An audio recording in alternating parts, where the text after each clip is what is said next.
চামচ।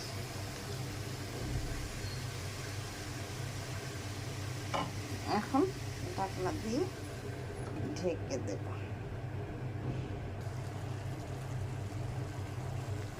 এই যে দেখুন শাক থেকে কতগুলো জল বেরিয়ে গেছে, আমি একটু জল দিইনি।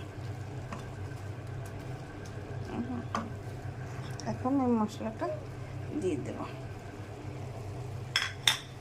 এখানে আমি তেল ফোড়ন করে নিয়েছি সরিষা দিয়ে, সেটা দিয়ে দিলাম।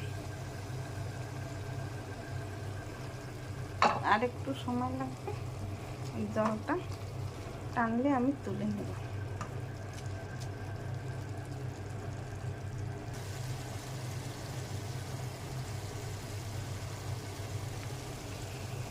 চিংড়ি মাছ দিয়ে এইভাবে পালং শাক রান্না করে খেয়ে দেখবেন, খেতে খুব সুস্বাদু লাগবে।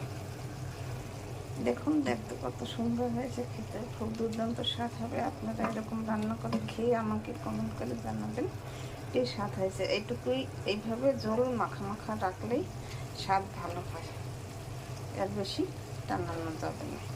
আমার রান্না তৈরি হয়ে গেছে, দেখুন দেখতে কত সুন্দর হয়েছে, খেতে খুব দুর্দান্ত স্বাদ লাগবে। আমার চ্যানেলটিকে লাইক কমেন্ট শেয়ার দিয়ে পাশে থাকুন। ধন্যবাদ।